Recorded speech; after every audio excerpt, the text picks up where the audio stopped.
The anime begins in the Demon King's castle, where the heroes' party is gathered. Hyuga asks if everyone is ready.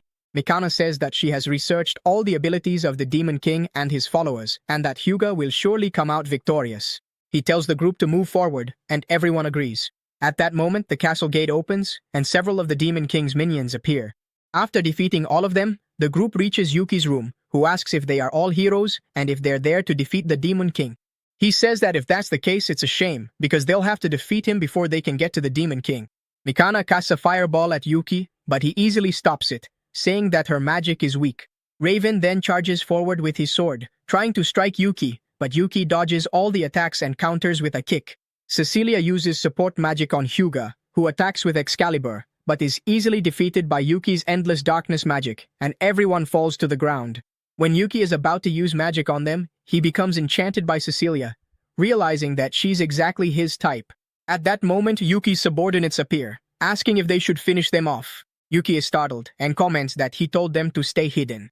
Six says that they were watching the girl on the ground the whole time and asks what happened. Yuki tries to play it off, saying he was just thinking about what to do with them. Duke says they should kill them, but Yuki refuses, ordering them to throw everyone out of the castle into the nearby human village. They obey, complaining that it's a pain and that he's going to get scolded by the Demon King again. A month later, Yuki is summoned to the Demon King's throne, and Zeikir asks how many times the heroes group has challenged him and lost. Yuki replies that it was 13 times.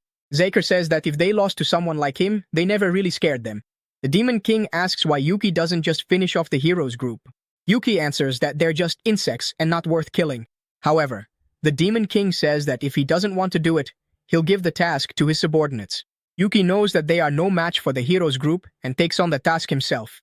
After that, he reflects that the heroes group is strong enough to even defeat the Demon Lord. Since Yuki is so powerful, it almost seems like cheating. Since he is a demon, he can't let the Demon King die and decides to end everything in the next confrontation. The next day, the heroes group returns and says they're going to put an end to him. Hyuga and Raven charge at Yuki but are easily blocked. He uses dark magic on them and throws both of them against the wall. Cecilia says she'll heal them and asks Mikana to buy some time. Mikana casts a fire spell, but it has no effect, and she realizes that Yuki is just too strong. Cecilia heals Hyuga and Raven. Yuki starts laughing at them, saying that no matter how much they fight, they'll be cast into darkness every time. Hyuga asks for cover for Cecilia and uses the sacred sword technique Excalibur, but it doesn't succeed. Yuki says they're not capable of defeating him and makes a proposal. He asks them to leave the priestess behind, and then they'll be allowed to pass. Hyuga refuses, but Mikana says they should accept the proposal since they can't defeat him and need to reach the Demon King. Hyuga refuses again, and Mikana says that a priestess isn't more important than saving the world. Cecilia asks them to go, saying she'll be fine. Hyuga agrees, saying that right after they defeat the Demon King, they'll come back for her. Yuki opens the door and they move forward. When they're alone, Cecilia asks why he requested that only she stay, since she can't even scratch him by herself, but says she won't give up. She uses holy magic against him. Yuki defends himself and asks her to listen to what he has to say. He introduces himself, but Cecilia doesn't understand why he's introducing himself to someone he intends to kill. Yuki explains that if he wanted to kill the group, he could have done it since their first encounter. She asks what he wants and Yuki says he fell in love with her at first sight and asks her to go out with him. Cecilia is shocked and refuses, leaving Yuki completely depressed. She points her staff at him, saying she won't let her guard down because of such a cheap trick, but Yuki doesn't resist. He says that now that he's been rejected, he doesn't care about anything anymore. Yuki explains that even though he's alive, he can only stay in that place, since he can only leave the castle to attack human villages, and he has no interest in that. Cecilia tells him to stop lying, saying that all humans are cruel. Yuki reveals that, even though he looks like a demon, he was reincarnated from another world. She doesn't understand, and he explains that, on the inside, he's human. Cecilia asks why he obeys the Demon King's orders. Yuki replies that if he killed the Demon King, he would become the next king, and he has no interest in that. As a result of his choices, he spent days in seclusion, but after meeting her, he fell in love and couldn't stop thinking about her. It was the first time he ever felt alive.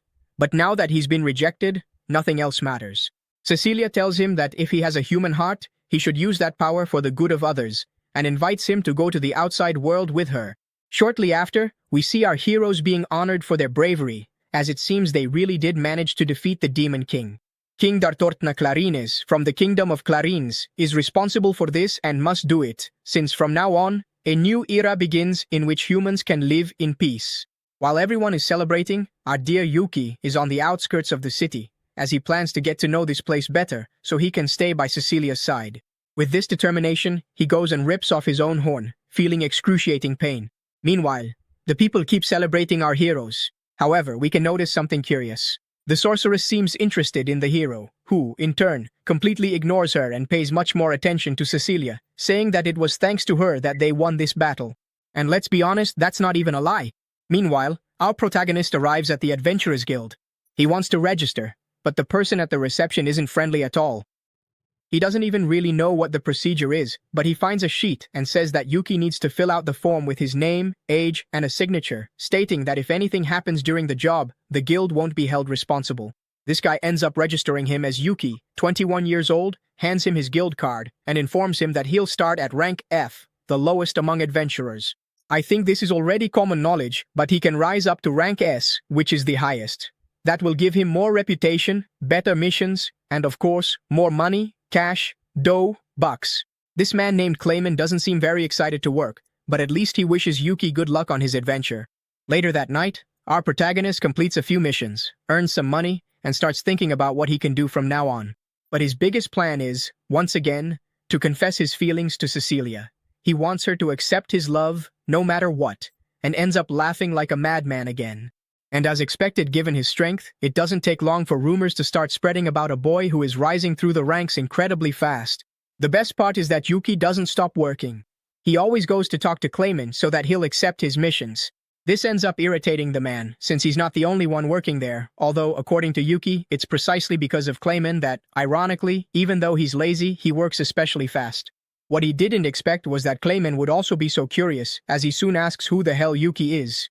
He tries to say that he's just an ordinary adventurer, but Clayman thinks that's nonsense. It's only been a week and he's already gone from rank F to rank D, so there's nothing normal about that. Our protagonist gets scared, thinking he's about to be found out. But Clayman says that, well, at least he's not doing anything illegal, so they end up letting it go. Even so, they make it very clear that reception is not his job. At that moment, a hooded young woman also appears, asking to cancel all those missions. When she turns around, Yuki immediately realizes it's Cecilia and is completely captivated. Clayman, of course, knows her too and asks what the hell she's doing there. The girl tries not to draw attention, but tells Yuki that they need to talk, asking him to accompany her to her house. And of course, our protagonist doesn't see any problem with that. However, as soon as they arrive at the residence, we notice that the guards are also very fond of Cecilia. Especially one of them, who, upon seeing a man get out of the carriage, asks who the hell he is. His companion tries to calm him down, but at that moment Cecilia appears visibly irritated, saying that Yuki is her friend. This breaks the guard's heart, and he ends up leaving, unable to do anything. With that, the two enter the house and are able to talk more calmly. Cecilia had wanted to talk to him for some time but hadn't had the chance. Our protagonist says it's no problem, since he's been having a lot of fun as an adventurer, and interestingly, that's exactly why Cecilia wanted to talk to him. Yuki has become the man of the moment. People are saying that the rookie adventurer is rising through the guild ranks at an incredible pace, and that's why she sought him out. And it's precisely about the guild that she wants to talk. Out of nowhere, she asks him to please leave the Adventurers Guild. Obviously, Yuki is surprised and wants to know why. According to her, this is happening because, as he knows, the hero defeated the Demon King. However, that doesn't mean all the world's threats have disappeared, which makes sense, since defeating the Demon King doesn't automatically eliminate all other dangers. Yuki says she's right, but Cecilia explains that those aren't the real problem. Now, the human kingdoms have started fighting among themselves to achieve supremacy, and signs of this have already begun to appear. For example, the hero has received countless marriage proposals from various different nations, and Yuki thinks this is just because he suddenly became popular. But that's not exactly why she's bringing this up. There are nations that want to have all the military strength and as much manpower as possible at their disposal. And that's exactly why she came to talk to him. Since Yuki is rising through the ranks at an incredible pace, he will definitely end up among the few S-rank adventurers in the nation. But when that happens, all eyes will be on him. If at any point he reveals his demonic power, he could be used as a tool, and people would want to conquer the world, which, ironically, would turn him into a demon king once again. That's why she asks him not to draw so much attention, which is difficult since our protagonist needs to pay the bills and survive. However, Cecilia says that in that case, she can hire him personally. Of course, she doesn't have enough resources to support an S-rank adventurer, but in exchange, she'll do everything within her power for him. She only wants to do this because she truly cares about the nation's peace, to the point of even bowing before our protagonist, something he doesn't like at all, asking her never to do that again in her life. He makes it very clear that even if a beautiful lady were to appear and confess to him, he would never accept, because the only person admired by his eyes is her. This ends up making poor Cecilia laugh, since once again he's putting on quite a show, just like in the days when he was a demon. This makes her feel much more at ease. Then she says that he can continue working as an adventurer. Yuki agrees and also says that he'll try not to stand out so much. At that moment, someone knocks on the door looking for Cecilia. That's when we're introduced to Aquarin, her mother. Our protagonist gets hyper, mega, super nervous in front of her. Aquarin apologizes to Yuki for the doorman's behavior and tells him not to worry, because Sophia, one of her maids, will take care of disciplining him. Sophia asks Aquarin how many bones she should leave intact, which makes both Cecilia and Yuki extremely worried. Getting to what really matters, Aquarin asks Sophia to leave for a moment and, alone, asks her daughter if she talked to him about that. Apparently, Cecilia has received several marriage proposals, and, to make matters worse, one of them came from the hero. This makes our protagonist completely lose his patience and start cursing him out loud. The mother clearly notices that Yuki is in love with her daughter, and seeing that there was no way to hide it anymore, he doesn't even try. Then, Aquarin comes closer and asks if, in that case, he would like to marry Cecilia. Obviously, he was just about to say yes, but then he notices his friend's expression. That's why he restrains himself and says that actually, he already confessed before and was rejected. For now, he just intends to work hard, achieve good things, and when he feels ready, confess again. Something that's already starting to bore the mother a little. It was obvious she would try to encourage something, but Yuki apologizes if he offended her and says he wants to respect Cecilia's feelings. By doing this, interestingly enough, he ends up passing the mother's test, since she would never entrust her daughter to just anyone who showed up. Even so, seeing how he behaves, Aquarin feels more at ease, realizing that he isn't bad company, and hoping that he gets along well with her daughter. With that, she leaves, and Cecilia also says goodbye to Yuki. But before that, quite nervously, she asks if he can do her a small favor. Allow her to call him by his name. She thinks it might be too much to ask, since they barely know each other. But for her, it's not a problem at all. In return, she will also call him Yuki, which makes our protagonist super happy. And well, that's where we wrap up today's video.